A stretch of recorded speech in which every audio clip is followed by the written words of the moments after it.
오늘 말씀에서는 이사야 선지자가 이제 이스라엘 백성들에게 곧 닥칠 그 환난, 바벨론 포로기에 대한 그 환난을 넘어서 이제 다시 회복하시겠다라고 하는 말씀을 주시고 계세요. 이사야 그 긴 글 가운데 지금 너희 죄로 인해서 회개하지 않으면 망할 것이다 라고 말씀하시면서 또 동시에 그 회개함으로 인해서 그럼에도 불구하고 너희는 포로가 되고 망할 것이다 얘기하고 있어요. 그런데 또 반면에 다시 아직 환난이 닥치지 않았음에도 불구하고 하나님이 회복을 알려주고 계세요. 오늘 말씀은 회복의 말씀입니다. 실제로 페르시아의 고레스 왕이 칙령을 내려서 70년간의 포로기 생활을 마치고 너희 고향으로 돌아가라 명하시면서 회복이 이루어지게 되는 것이에요. 따라서 오늘 말씀 이사야 55장의 말씀은 포로 생활 끝내고 이제 고향으로 돌아갈 것을 예언하는 말씀입니다. 이사야가 예언할 당시 남유다는 참으로 피폐했습니다. 계속해서 바벨론의 위협을 받고 있었고, 그리고 점점 나라는 망해가고 있었어요.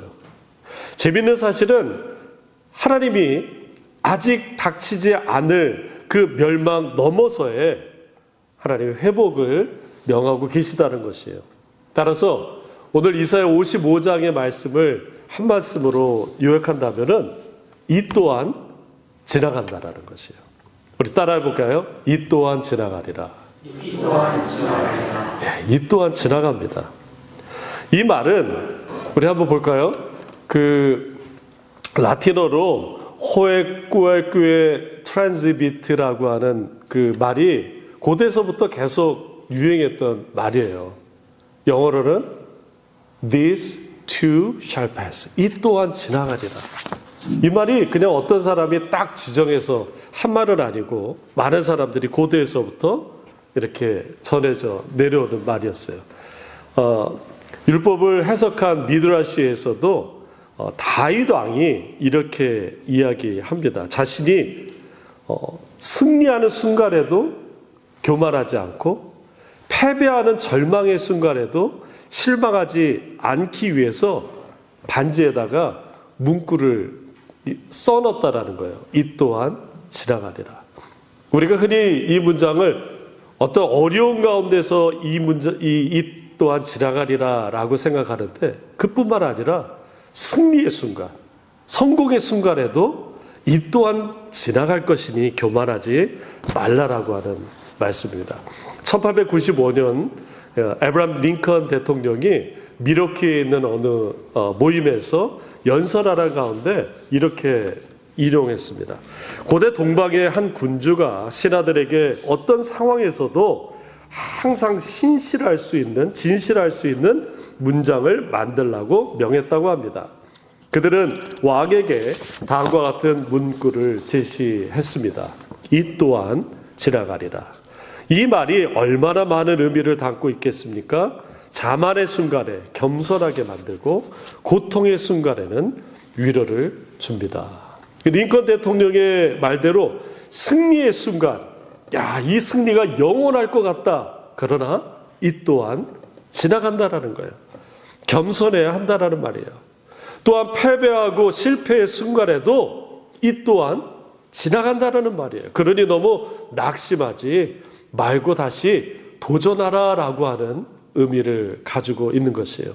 우리 8절 말씀을 한번 같이 읽어볼까요? 같이 읽습니다. 이는 내 생각이 너희의 생각과 다르며 내 길은 너의 길과 다름이니라. 여호와의 말씀이니라. 이사야 선지자가 하나님의 생각이 사람의 생각과 다름을 강조하고 있는 것이에요. 이스라엘 백성들이 하나님의 뜻을 무시하고 교만하여 우상을 섬기며 자기 길로 가게 되었어요. 이스라엘 백성들이 생각하기를 이 길이 맞다, 이 길이 옳다라고 그들은 생각했기에 우상을 버젓이 섬겼고, 괜찮다고 생각했어요. 그러나 하나님의 생각은 달랐어요. 하나님의 길은 달랐습니다. 반면 이스라엘 백성들이 죄로 말미암아 바벨론 포로 생활을 하고 이제 노예 생활을 하고 있을 때 그들은 전혀 회복의 길이 없을 것이라 생각했어요. 생각해 보세요. 그래 조그만 나라 남유다가 이제 망했어요. 거대 제국 바벨론이 그 고대 근동 지역을 다 먹었습니다. 소생할 길이 없다고 생각했어요. 그러나 하나님의 생각은 달랐습니다. 이스라엘이 다시 하나님께 돌아오면 하나님이 고치시고 회복해 주실 것이라 명하신 것이에요. 우리도 마찬가지예요. 고난이 닥칠 때, 어려움의 시간을 겪을 때 때로는 이 시간만 지나면 되겠지라고 할 때가 있어요. 그러나 그것은 우리의 생각입니다. 징역살이 형무소에서 그냥 그 형기만 지나면 자유의 몸이 되겠지, 그렇지 않습니다. 제가 전에 한번 말씀드렸는데 그 부산 교도소 제가 이제 김해에서 사역할 때 한 달에 한 번 그 제수들하고 자매교를 맺어서 이렇게 예배도 드리고 친교를 하러 갔어요. 근데 그분들이 뭐 다양하죠. 그 죄 범죄 유형이. 그런데 거기 기간이 지나고 다시 들어오는 비율이 높다라는 거예요. 왜냐하면 그 안에서 마음을 바꾸지 않고 그것이 바뀌지 않는 상태에서 다시 세상에 나가서 똑같은 죄를 저지르고 돌아온다는 얘기를 들었어요. 고난이 우리에게 닥칠 때 우리는 하나님의 약속을 붙잡지 않으면 다시 그 생활로 돌아갈 수밖에 없습니다. 오늘 말씀에서 이사야 선지자가 이스라엘 백성에게 하나님의 말씀을 선포하는 내용은 하나님 말씀 붙잡으라는 거예요. 그래야 회복된다라는 것입니다. 지금 실패했냐? 내 뜻대로 되지 않느냐? 이 또한 지나갈 것이라는 거예요. 반대로 지금 모든 일이 술술 잘 풀리고 성공적이고, 그러나 이 또한 지나간다는 것입니다. 성공한다고 교만하지 말고 실패한다고 좌절할 필요 없다라는 것이에요. 이 모든 것이 다 지나갈 것이니 오직 우리가 붙잡을 것은 하나님의 약속밖에 없다라는 것이에요. 믿음으로 하나님 말씀 붙잡고 가야 우리가 살 수 있다라는 말씀입니다. 한국에서 내돈내산이라는 말 들어보셨나요? 내돈내산. 내돈내산. 내 돈 주고 내가 산다, 이런 말입니다. 상관하지 말아라. 잔소리하지 말아라. 내 돈이니까 내가 사고 싶은 거 산다는 말이에요. 그런데 구원은 내돈내산이 될 수 없어요. 내가 사고 싶다고 구원을 살 수 있는 것도 아니고 내가 얻고 싶어서 구원을 얻을 수 없습니다. 오직 구원은 하나님의 선물인 것이에요. 하나님이 허락하지 않으시면 구원받을 수 없습니다. 사도 바울이 에베소 교회에 보내는 편지에 분명히 이렇게 얘기하고 있습니다. 우리 같이 한번 볼까요? 에베소서 2장 8절 9절 같이 읽습니다. 너희가 그 은혜를 인하여 믿음으로 말미암아 구원을 받았으니 이것은 너에게서 난 것이 아니요 하나님의 선물이라. 행위에서 난 것이 아니니 이는 누구든지 자랑하지 못하게 함이니라. 1990년에 한국에서 아주 인기 있는 드라마가 있었어요. 서울 뚝배기라고. 뭐 보신 분도 계시고 안 보신 분도 안 보시고. 여기 목자고목에 가면은 뭐 식당 이름이 서울 뚝배기 있는데 그게 유명해서 아마 있었던 것 같아요. 그 서울 뚝배기에 주연 배우가 나오고 또 오지명 배우가 이렇게 나와요. 그러니까 오지명 배우는 설렁탕집 사장이고 그 다음에 주연 배우는 안동팔이라는 이름으로 거기 직원이에요. 근데 그 한 장면이 이렇습니다. 이 안동팔이 뭐 교회를 가고 싶어서 가는 게 아니라 주일을 하루 땡땡이 치려고 주일한테 이제 허락을 받는 거예요. 교회를 가겠다고. 그러면서 이제 있는 대화입니다. 오주병이 이렇게 묻습니다. 교회를 가시겠다? 거기 가서 뭐 하려고? 주연이 이렇게 얘기합니다. 지난 생활도 해결하고 기도도 드리고 싶걸랑요. 그러니까 오주병이 이렇게 얘기해요. 선생님, 주기도문은 외울 줄 아셔요? 제가 대가리는 좀 알 수 있거든요. 한번 해봐. 하늘에 계신 아버지는 하늘에 계속 계셨고 땅에는 나 같은 불쌍한 하나님께서 계속 식사 제공하셨고. 야야야 시끄러. 야 그런 실력으로 어디 교회 간다 그래? 야 때려쳐 임마. 아니 뭐 교회를 실력으로 갑니까? 그럼 뭘로 가냐? 이때 안동팔이 아주 중요한 말을 해요. 믿습니다도 가는 거거든요. 믿습니다로 가는 걸랑요. 참 어떻게 그 KBS 드라마에서 그렇게 중요한 얘기를 하는지 몰라요. 믿습니다로 가는 거예요. 믿습니다로. 우리가 잊지 말아야 할 것은 구원의 은혜를 주시는 분도 하나님이시고 손과 같이 받는 그 통로 믿음도 하나님이 허락하셔야지 얻을 수 있는 것입니다. 우리는 믿음은 나의 것이다. 믿음은 나의 것이고 하나님은 구원을 주시는데 믿음을 어떻게 해서든 내가 키워야지 하는데 잘 커지지가 않아요. 나는 왜 믿음이 안 커지지? 왜 나는 계속 시험만 들지? 우리 1절 말씀을 같이 한번 읽어보겠습니다. 1절 말씀입니다. 시작. 오라 너희 목모든 목마른 자들아 물로 나오라. 돈 없는 자도 오라. 너희는 와서 사 먹되 돈 없이 값 없이 와서 포도주와 젖을 사라. 목마르면은 물이 있는 데로 가야 돼요. 배고프면 빵 있는 곳으로 가야 됩니다. 은혜가 고프면 은혜 받으러 가야 돼요. 제가 얼마 전에 축구화를 하나 좋고 싸게 샀어요. 그 축구화가 떨어져가지고 고르고 있는 중이었는데 아는 목사님이 추천해 줬어요. 근데 그 상표가 별로 익숙하지 않은 상표라 별로 신뢰가 가지 않았어요. 그래도 한번 사보자 해가지고 사서 신었는데 너무 좋은 거예요.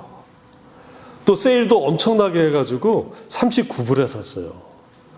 신을 딱 신었는데 가볍고 편하고 뭐 슬리퍼 신은 것 같이 아주 가벼웠더라고요.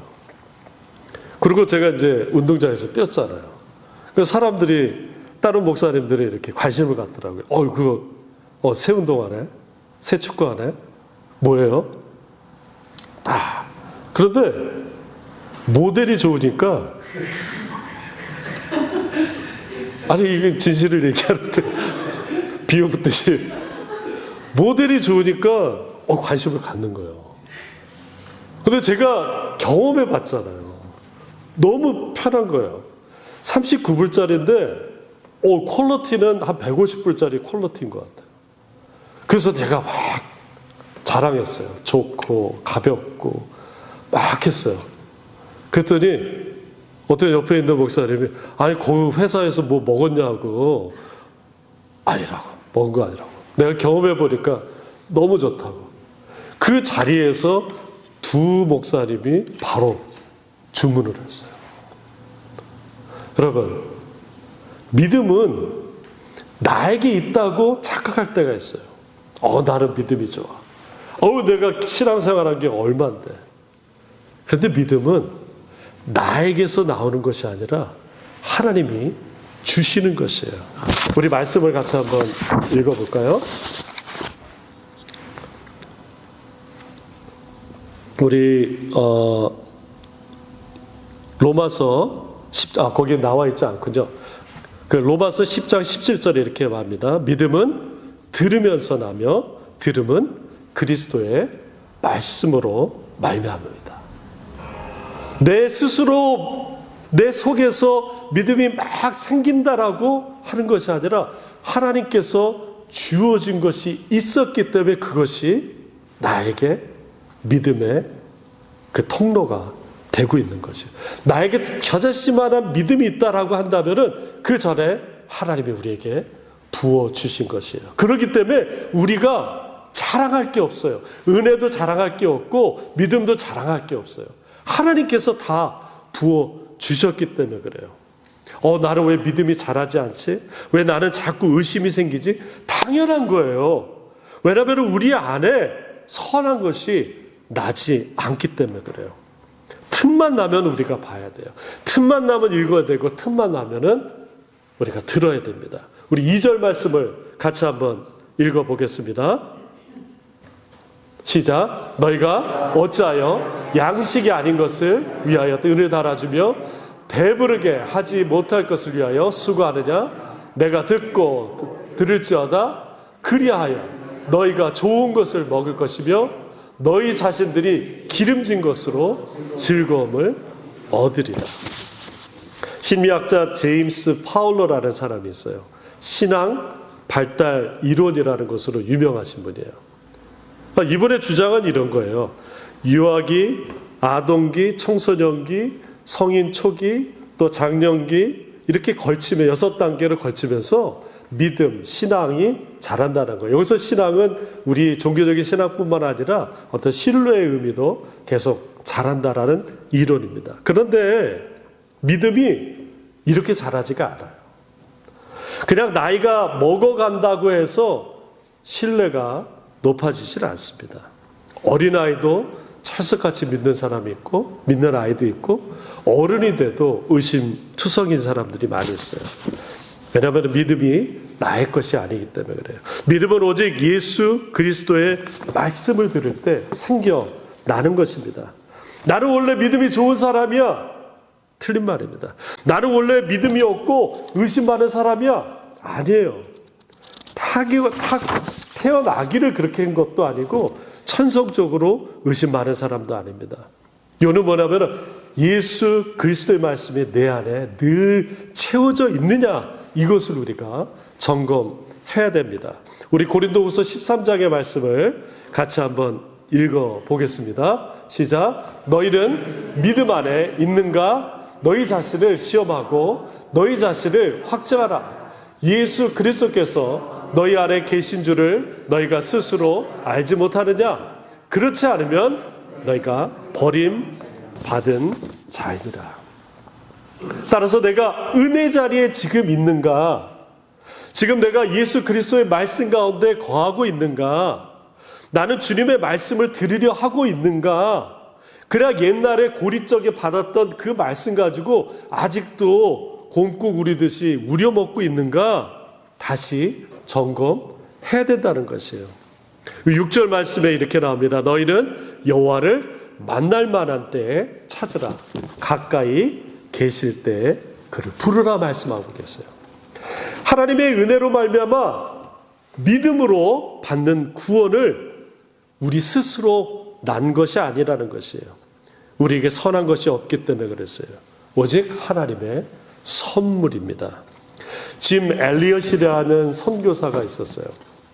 그는 하나님의 부르심을 받고 남미 에콰도르로 선교를 부인과 떠났어요. 짐은 대학 시절에 소명을 받고 하나님의 부르심을 확신했어요. 그는 사도행전 1장 8절의 말씀, 오직 성령이 너에게 임하시면 너희가 권능을 받고 예루살렘과 온 유대와 사마리아 땅끝까지 이르러 내 증인이 되리라는 말씀을 소명으로 받아들였어요. 마태복음 28장 19절에서 20절, 그러므로 너희는 가서 모든 민족으로 제자를 삼아 아버지와 아들과 성령 이름으로 세례를 베풀고 내가 너에게 분부한 모든 것을 가르쳐 지키게 하라. 볼지어다 내가 세상 끝날까지 너희와 항상 함께 있다라는 말씀도 더불어 가지고 에콰도르로 부인 엘리자베스와 함께 떠났어요. 그 에콰도르의 아카우족이라는 그 족속에 대해서 선교를 집중적으로 하기 시작했습니다. 그런데 안타깝게도 1956년 그 짐과 4명의 동료들이 복음을 전하는 가운데 어떤 다툼이 생겨서 창으로 찔려 순교하고 말게 됩니다. 그의 나이 28살이었어요. 남편의 순교 가운데 실망한 엘리자베스는 포기하지 않고 계속 그 에콰도르에 남아가지고 그 아우카족에게 계속 복음을 전하고 결국에는 하나님의 말씀대로 그 약속이 이루어져 그 족속들이 모두 예수님을 영접하는 큰 은혜가 베풀어졌습니다. 진과 엘리자베스는 말씀을 주신 하나님을 신뢰했어요. 그래서 그 말씀대로 살려고 그렇게 기도했습니다. 짐 엘리어스의 기도는 늘 이랬습니다. 하나님, 나를 불사르소서 당신의 말씀을 전하기 위해 나를 사용하소서.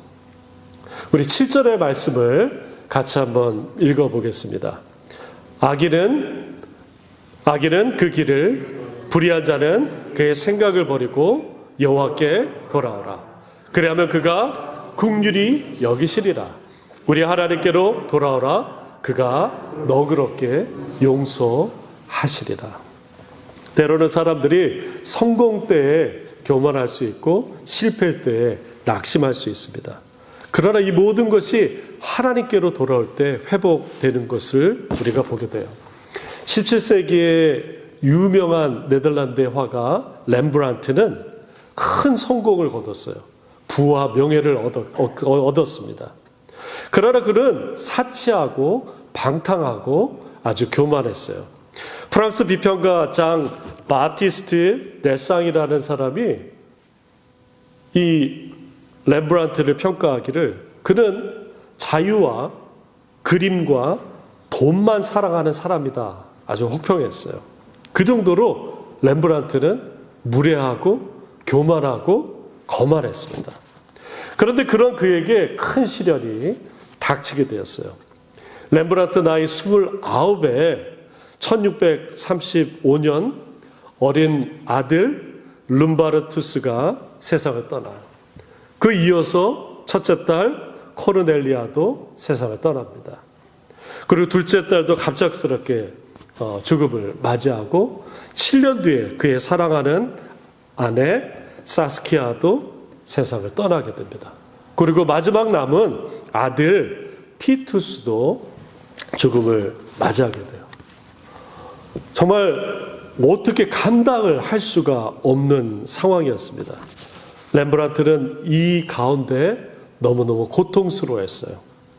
그러나 그는 이 계기를 통해서 하나님을 만나는 시간을 갖게 되었습니다. 아들의 죽음 이후에 그가 하나님께 회개하는 마음으로 누가복음 15장에 있는 탕자의 비유의 그림을 그리게 되었습니다. 많이 봤던 그림일 것입니다. 둘째 아들이 자신의 먼저 받은 유산을 다 탕진하고 다시 아버지께로 돌아오는 그림이에요. 머리에 털은 다 빠지고 옷은 낡았고 신발은 다 찢어져 있는 그 둘째 아들을 아버지가 아무 조건 없이 용서해 주시고 있습니다.